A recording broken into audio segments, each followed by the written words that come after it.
ನೋಡ್ತಿದ್ದೀರಾ speed news Kannada. ನಾನು ಸುಧಾಗೌಡ. ವಿಮಾನ ದುರಂತದಲ್ಲಿ ಅಜಿತ್ ಪವಾರ್ ದುರ್ಮರಣವನ್ನ ಅಪ್ಪಿದ್ದಾರೆ.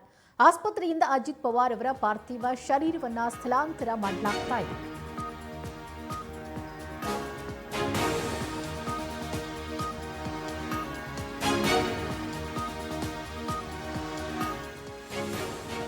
ವಿಮಾನ ದುರಂತದಲ್ಲಿ ಅಜಿತ್ ಪವಾರ್ ಸಾವನ್ನಪ್ಪಿದ್ದಾರೆ. ಆಸ್ಪತ್ರೆಯಿಂದ ಅಜಿತ್ ಪವಾರ್ ಪಾರ್ಥಿವ ಶರೀರವನ್ನ ಸ್ಥಳಾಂತರ ಮಾಡಲಾಗ್ತಾ ಇದೆ. ಭರಾಮತಿಯ ಕಾಟೇವಾಡಿ ಗ್ರಾಮದತ್ತ ಪಾರ್ಥಿವ ಶರೀರವನ್ನ ತರಲಾಗ್ತಾ ಇದೆ.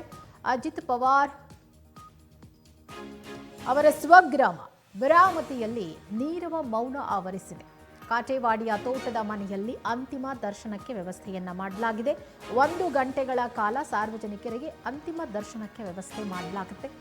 ಬಳಿಕ ವಿದ್ಯಾವಿಕಾಸ ಪ್ರತಿಷ್ಠಾನದಲ್ಲಿ ಅಜಿತ್ ಅವರ ಅಂತ್ಯಕ್ರಿಯೆಯನ್ನು ನೆರವೇರಿಸಲಾಗುತ್ತೆ.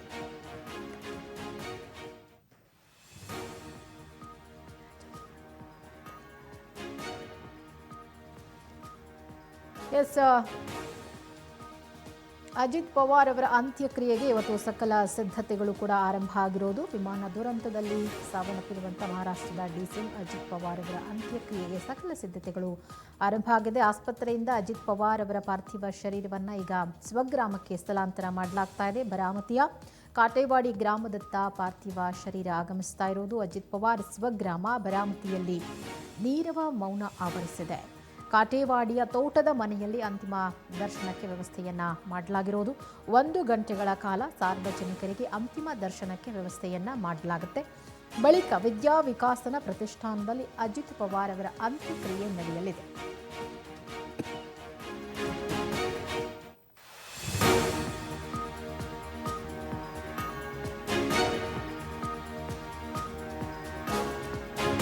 ಅಜಿತ್ ಪವಾರ್ ಅಂತ್ಯ ಸಂಸ್ಕಾರಕ್ಕೆ ಸಕಲ ಸಿದ್ಧತೆಗಳು ಆರಂಭ ಆಗಿರುವುದು. ವಿದ್ಯಾವಿಕಾಸ ಪ್ರತಿಷ್ಠಾನದಲ್ಲಿ ಅಜಿತ್ ಅಂತ್ಯಕ್ರಿಯೆ ನೆರವೇರಿಸಲಾಗುತ್ತೆ. ಸರ್ಕಾರಿ ಗೌರವದೊಂದಿಗೆ ಅಂತ್ಯಕ್ರಿಯೆಗೆ ಸರ್ಕಾರ ಆದೇಶ ಮಾಡಿದೆ. ಅಜಿತ್ ಅಂತ್ಯಕ್ರಿಯೆಯಲ್ಲಿ ಪ್ರಧಾನಿ ಮೋದಿ, ಅಮಿತ್ ಶಾ, ಮಹಾರಾಷ್ಟ್ರ ಸಿಎಂ ದೇವೇಂದ್ರ ಫಡ್ನವೀಸ್, ಡಿಸಿಎಂ ಏಕನಾಥ್ ಶಿಂದೆ, ಮಹಾರಾಷ್ಟ್ರದ ಎಲ್ಲ ರಾಜಕೀಯ ಪಕ್ಷಗಳ ನಾಯಕರು ಮಹಾರಾಷ್ಟ್ರದಲ್ಲಿ ಅಂತ್ಯಕ್ರಿಯೆಯಲ್ಲಿ ಭಾಗಿಯಾಗಲಿದ್ದಾರೆ. ಮಹಾರಾಷ್ಟ್ರದಲ್ಲಿ 3 ದಿನಗಳ ಕಾಲ ಶೋಕಾಚರಣೆಗೆ ಸರ್ಕಾರ ಆದೇಶವನ್ನ ಮಾಡಿದೆ.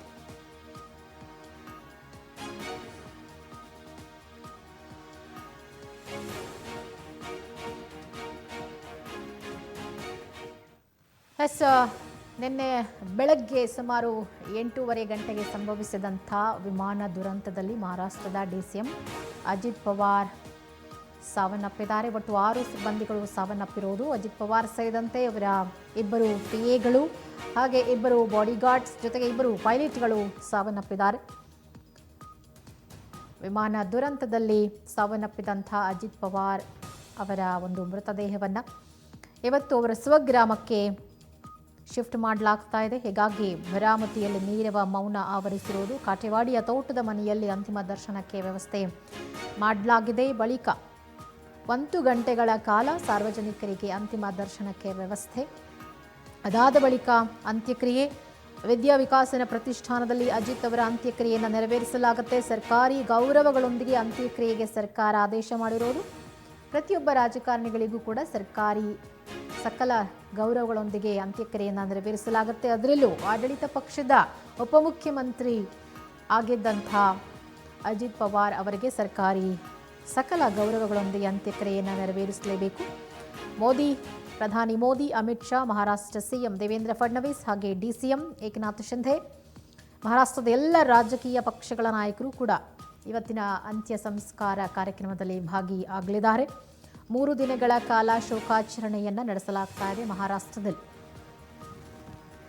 ಯಾರೂ ಊಹಿಸದಂಥ ಘಟನೆ ಇದು. ಬಹಳಷ್ಟು ದೊಡ್ಡ ದೊಡ್ಡ ರಾಜಕಾರಣಿಗಳು ವಿಮಾನ ದುರಂತದಲ್ಲಿ ಸಾವನ್ನಪ್ತಾ ಇರೋದು ನಿಜಕ್ಕೂ ದುರಂತದ ಸಂಗತಿ. ಚುನಾವಣಾ ಪ್ರಚಾರ ಕಾರ್ಯಗಳಲ್ಲಿ ತೊಡಗಿಸ್ಕೊಳ್ಬೇಕು, ಪ್ರಚಾರ ಮಾಡಬೇಕು ಅಂಥೇಳಿ ವಿಮಾನ ಹತ್ತಿ ಬಿಡ್ತಾರೆ. ಆದರೆ ಅಚಾನಕ್ಕಾಗಿ ವಿಮಾನ ದುರಂತಗಳು ಸಂಭವಿಸಿದಾಗ ರಾಜಕೀಯ ನಾಯಕರುಗಳನ್ನು ನಾವು ಕಳ್ಕೋಬೇಕಾದಂಥ ಪರಿಸ್ಥಿತಿ ಇರುವಂಥದ್ದು. ಇನ್ನು ಈ ಅಜಿತ್ ಪವಾರ್ ಅವರ ಸಾವಿನ ವಿಚಾರಕ್ಕೆ ಸಂಬಂಧಪಟ್ಟಂತೆ ರಾಜಕೀಯ ಷಡ್ಯಂತ್ರ ಆಗಿದೆ ಎನ್ನುವಂಥ ಆರೋಪ ಇಲ್ಲಿ ಕೇಳಿಬರ್ತಾ ಇದೆ. ಅಜಿತ್ ಸಾವಿನಲ್ಲಿ ರಾಜಕೀಯ ಷಡ್ಯಂತ್ರ ಇದೆ ಎನ್ನುವಂಥ ಆರೋಪ ಕೇಳಿ ಬರ್ತಾ ಇರೋದು. ನಿನ್ನೆ ಪಶ್ಚಿಮ ಬಂಗಾಳದ ಮುಖ್ಯಮಂತ್ರಿ ಮಮತಾ ಬ್ಯಾನರ್ಜಿ ಅವರು ಈ ಒಂದು ಆರೋಪ ಮಾಡಿದ್ರು. ರಾಜಕೀಯ ಪಿತೂರಿಯನ್ನ ನಿರಾಕರಿಸುವಂತಿಲ್ಲ ಅನ್ನುವಂಥ ಮಾತನ್ನು ಹೇಳಿದ್ರು. ಆ ಮಾತಿಗೆ ಇದೀಗ ಶರದ್ ಪವಾರ್ ಅವರು ಪ್ರತಿಕ್ರಿಯೆ ಕೊಟ್ಟಿದ್ದಾರೆ. ಅಜಿತ್ ಸಾವಿನಲ್ಲಿ ಯಾವುದೇ ಷಡ್ಯಂತ್ರ ಇಲ್ಲ, ಅದೊಂದು ಅಪಘಾತ, ಆಕ್ಸಿಡೆಂಟ್. ಅಜಿತ್ ಚಿಕ್ಕಪ್ಪ ಸಂಸದ ಶರದ್ ಪವಾರ್ ಸ್ಪಷ್ಟನೆ ಕೊಟ್ಟಿದ್ದಾರೆ. ಸಾವು ಆಕಸ್ಮಿಕ, ಅಪಘಾತ, ಇದರಲ್ಲಿ ಯಾವುದೇ ರಾಜಕೀಯ ಇಲ್ಲ, ಷಡ್ಯಂತ್ರವೂ ಇಲ್ಲ. ಪರಿಶ್ರಮಿ ನಾಯಕನ ನಿಧನದ ಮಹಾರಾಷ್ಟ್ರಕ್ಕೆ ನಷ್ಟ. ವಿಮಾನ ದುರಂತವನ್ನ ರಾಜಕೀಯಗೊಳಿಸಬೇಡಿ.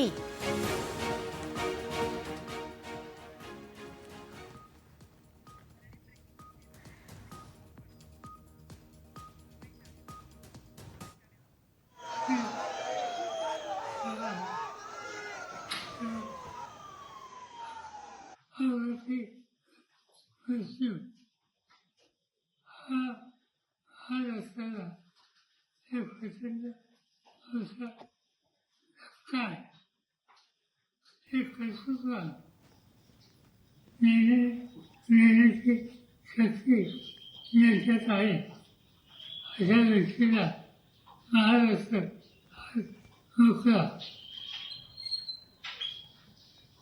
हे काही नुकसान झालं हे करून देणार नाही. पण सगळ्याच गोष्टी आपल्या हातात नसतात. मी आज इंडियासोबत येणार नसतो, परंतु काही विरुद्ध पक्षात हा अपघात याच्यामागे काहीतरी राजकारण आहे अशा प्रकारची. ಎಸ್ ನೋಡಿ, ಇವರು ಶರದ್ ಪವಾರ್, ಅಜಿತ್ ಪವಾರ್ ಅವರ ಚಿಕ್ಕಪ್ಪ. ಅವ್ರಿಗೆ ಮಾತನಾಡಲಿಕ್ಕೂ ಸಾಧ್ಯ ಆಗ್ತಾ ಇಲ್ಲ. ಕಾರಣ ಏಜ್ ಆಗಿದೆ, ವಯಸ್ಸಾಗಿದೆ, ಜೊತೆಗೆ ಸ್ಟ್ರೋಕ್ ಆಗಿದೆ ಅನ್ನುವಂಥ ಒಂದು ಮಾಹಿತಿ ಇದೆ. ಯಾಕಂದರೆ ಅವರ ಬಾಯಿ ನೋಡಿದ್ರೆ ಆ ಥರ ಅನ್ನಿಸ್ತಾ ಇದೆ. ಬಟ್ ಅವರ ಮಾತುಗಳ ಪ್ರಕಾರ ಅಜಿತ್ ಪವಾರ್ ಅವರ ಸಾವಿನಲ್ಲಿ ಯಾವುದೇ ಒಂದು ಷಡ್ಯಂತ್ರ ಇಲ್ಲ, ಅದು ಕೇವಲ ಆಕ್ಸಿಡೆಂಟ್. ಹಾಗಾಗಿ ವಿಮಾನ ದುರಂತವನ್ನು ರಾಜಕೀಯಗೊಳಿಸಬೇಡಿ ಅಂಥೇಳಿ ಶರದ್ ಪವಾರ್ ಅವರು ಒಂದು ಕ್ಲಾರಿಟಿ ಕೊಟ್ಟಿದ್ದಾರೆ. ಸಾಕಷ್ಟು ಆರೋಪಗಳು ಕೇಳಿ ಬರ್ತಾ ಇತ್ತು. ರಾಜಕೀಯವಾಗಿ ಏನೋ ಪಿತೂರಿ ನಡೆದಿದೆ, ಚುನಾವಣಾ ಪ್ರಚಾರಕ್ಕೆ ಹೋಗ್ತಾ ಇರುವಂಥ ಸಂದರ್ಭದಲ್ಲಿ ಆಗಿರುವಂಥ ದುರಂತ ಆಗಿರೋದ್ರಿಂದಾಗಿ ಏನೋ ಪಿತೂರಿ ಮಾಡಿದ್ರು ಅನ್ನುವಂಥದ್ದು ಒಂದಷ್ಟು ಆರೋಪಗಳಿದೆ. ಬಿಕಾಸ್ ವಿಮಾನ ಓಡಿಸುವಂಥ ಸಂದರ್ಭದಲ್ಲಿ, ಹಾರಾಟ ಮಾಡ್ತಾ ಇರುವಂಥ ಸಂದರ್ಭದಲ್ಲಿ ಏನಾದರೂ ಸೂಚನೆಗಳು ಸಿಕ್ಕಾಗ ಮೇಡೆ ಅನ್ನುವಂಥ ಒಂದು ಮೆಸೇಜ್ ಬರುತ್ತೆ, ಒಂದು ಕಾಲ್ ಬರುತ್ತೆ. ಬಟ್ ಆ ಕಾಲ್ ಬಂದಿಲ್ಲ. ಪೈಲಟ್ಗಳಿಂದ ಆ ಒಂದು ಕಾಲ್ ಬರಬೇಕು, ಒಳಗಡೆ ಏನಾದರೂ ಸಮಸ್ಯೆ ಆಯಿತು ಅಂತಂದರೆ ಅದು ಕಾಲ್ ಬಂದಿಲ್ಲ ಅನ್ನೋ ಕಾರಣಕ್ಕೆ ಈ ರೀತಿ ಪಿತೂರಿ ಆಗಿದೆ ಅನ್ನುವಂಥ ಆರೋಪಗಳು ಕೇಳಿ ಬರ್ತಾ ಇದೆ. ಬಟ್ ಶರದ್ ಪವಾರ್ ಅವರು ಅದಕ್ಕೊಂದು ಕ್ಲಾರಿಟಿ ಕೊಟ್ಟಿದ್ದಾರೆ. ಇದು ಕೇವಲ ಆಕ್ಸಿಡೆಂಟ್ ಆಗಿರೋದು, ಯಾವುದೇ ರಾಜಕೀಯ ಷಡ್ಯಂತ್ರ ಇಲ್ಲ, ವಿಮಾನ ದುರಂತ ರಾಜಕೀಯಗೊಳಿಸಬೇಡಿ ಅಂತ ಶರದ್ ಪವಾರ್ ಅವರು ಸಾವಿನ ಬಗ್ಗೆ ಸ್ಪಷ್ಟನೆ ಕೊಟ್ಟಿದ್ದಾರೆ.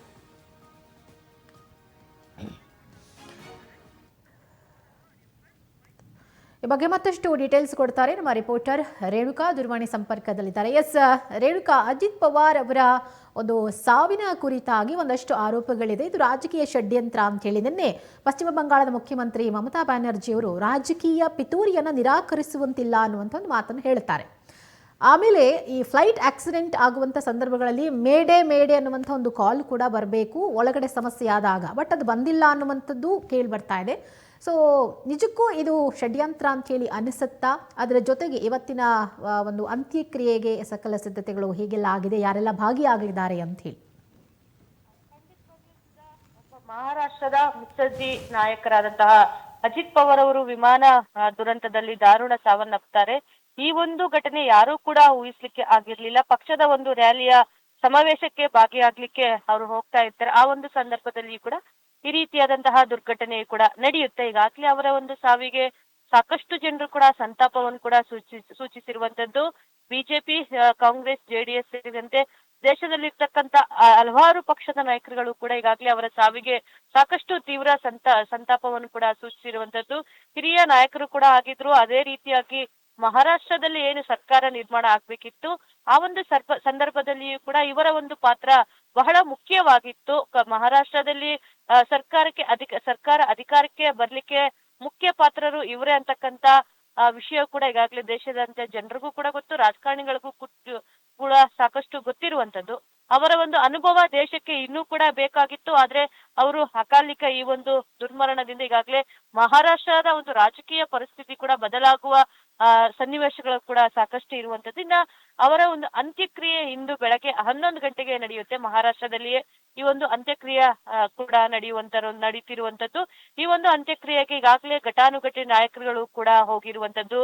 ರಾಜ್ಯದಲ್ಲಿ ಕೂಡ ಒಂದಿಷ್ಟು ಸಂಸದರು ಕೂಡ ಈಗಾಗಲೇ ಆ ಒಂದು ಅಂತ್ಯಕ್ರಿಯೆಗೆ ಕೂಡ ಈಗಾಗಲೇ ಹೋಗಿರುವಂತದ್ದು. ಜೊತೆಗೆ ಕೇಂದ್ರದಿಂದಲೂ ಕೂಡ ಪ್ರಧಾನಮಂತ್ರಿ ನರೇಂದ್ರ ಮೋದಿ ಸೇರಿದಂತೆ ಒಂದಿಷ್ಟು ಸಚಿವರುಗಳು ಕೂಡ ಈ ಒಂದು ಅಂತ್ಯಕ್ರಿಯೆಯಲ್ಲಿ ಭಾಗಿಯಾಗ್ತಾರೆ ಅಂತಕ್ಕಂತ ಮಾಹಿತಿ ಕೂಡ ಸಿಗ್ತಾ ಇರುವಂತದ್ದು. ಸಕಲ ಸರ್ಕಾರಿ ಗೌರವಗಳೊಂದಿಗೆ ಈ ಒಂದು ಅಂತ್ಯಕ್ರಿಯೆಯನ್ನು ಕೂಡ ನೆರವೇರಿಸಿಕೊಡ್ಲಾಗುತ್ತೆ. ಇದರ ಮಧ್ಯೆ ಇದೀಗ ರಾಜಕೀಯ ಚರ್ಚೆಯು ಕೂಡ ಆರಂಭವಾಗಿರುವಂತದ್ದು. ಸುಧಾ, ಸರ್ವೇ ಸಾಮಾನ್ಯವಾಗಿ ಒಬ್ಬ ಯಾರೇ ಆದ್ರೂ ಪಾಪ್ಯುಲರ್ ಆದಂತಹ ನಟರು ಇರ್ಬೋದು, ರಾಜಕಾರಣಿಗಳಿರ್ಬೋದು, ಏಕಾಏಕಿಯಾಗಿ ಈ ರೀತಿಯಾದಂತಹ ಅಪಘಾತದಲ್ಲಿ ದುರ್ಮರಣ ಹೊಂದಿದ್ರೆ ಒಂದಿಷ್ಟು ಅನುಮಾನಗಳು ಕೂಡ ಉಟ್ಕೊಳ್ಳುತ್ತೆ. ಅದೇ ರೀತಿಯಾಗಿಯೂ ಕೂಡ ಡಿಸಿಎಂ ಆದಂತಹ ಅಜಿತ್ ಪವಾರ್ ಅವರ ಈ ಒಂದು ಮರಣದ ಹಿಂದೆ ಒಂದಿಷ್ಟು ಕಾಣದ ಕೈಗಳು ಕೂಡ ಕೆಲಸ ಮಾಡಿದೆಯಾ ಅಂತಕ್ಕಂತ ರಾಜಕೀಯ ಅನುಮಾನಗಳು ಕೂಡ ಸದ್ಯ ಶುರುವಾಗಿರುವಂತದ್ದು. ಒಟ್ಟಾರೆಯಾಗಿ ಈ ಒಂದು ಸಾವಿನಲ್ಲಿ ನಿಜಕ್ಕೂ ಕೂಡ ವಿಮಾನ ಒಂದು ಟೆಕ್ನಿಕಲ್ ಫೇಲ್ಯೂರ್ ಆಗಿ ಈ ರೀತಿಯಾದಂತಹ ಅನಾಹುತಗಳಾಗಿದೆಯಾ ಅಥವಾ ಬೇರೆ ಯಾರಾದರೂ ಉದ್ದೇಶ ಪೂರ್ವಕವಾಗಿ ಅವ್ರ ಮೇಲೆ ಈ ರೀತಿಯಾದಂತಹ